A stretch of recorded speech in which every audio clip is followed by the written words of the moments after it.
initialisation.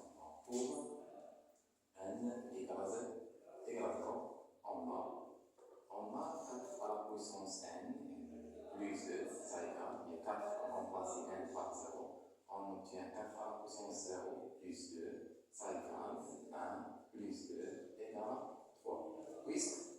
Et on a 3 divise 3 parce que 3 égale 3 fois 1. Alors 3 divise 4 à la puissance 0 plus 2.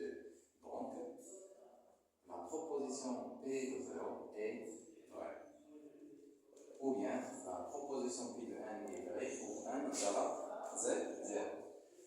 La deuxième étape, irrite.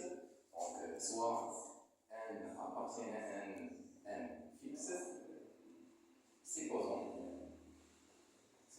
que la proposition P de n est vraie et montrant que la proposition P de n plus 1 est vraie. Donc la proposition P de n, ça égale, il y a 3 divise 4 à la puissance n plus 2, et la proposition P de n plus 1, c'est égalé, il y a 3 divise 4 à la puissance n plus 1 plus 2.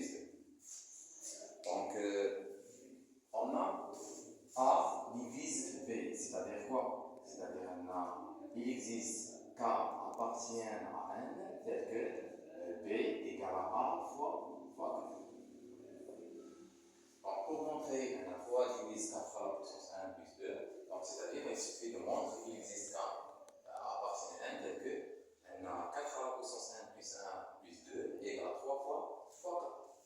On a 4 à la puissance n plus 1 plus 2 égale 4 à la puissance n fois 4 à la puissance 1 plus 2. Ça égale 4 à la puissance 1 fois 4 plus 2 égale 4 à la puissance 1 fois. On a 4, ça égale 3 plus 1 plus 2. Donc, on développe cette expression, on obtient 4 à la puissance 1 fois 3 plus 4 à la puissance n fois 1 égale 4 à la puissance 1 plus 2. On a par hypothèse 4 divise 4 à la puissance 1 plus 2. Donc, c'est-à-dire égale à 4 à la puissance 1 fois 3 plus cette expression, puisque 3 divise 4 à la puissance 1 plus 2, alors cette expression est égale à 3 fois 4 égale, en factorisé par rapport à 3, on obtient 3 facteurs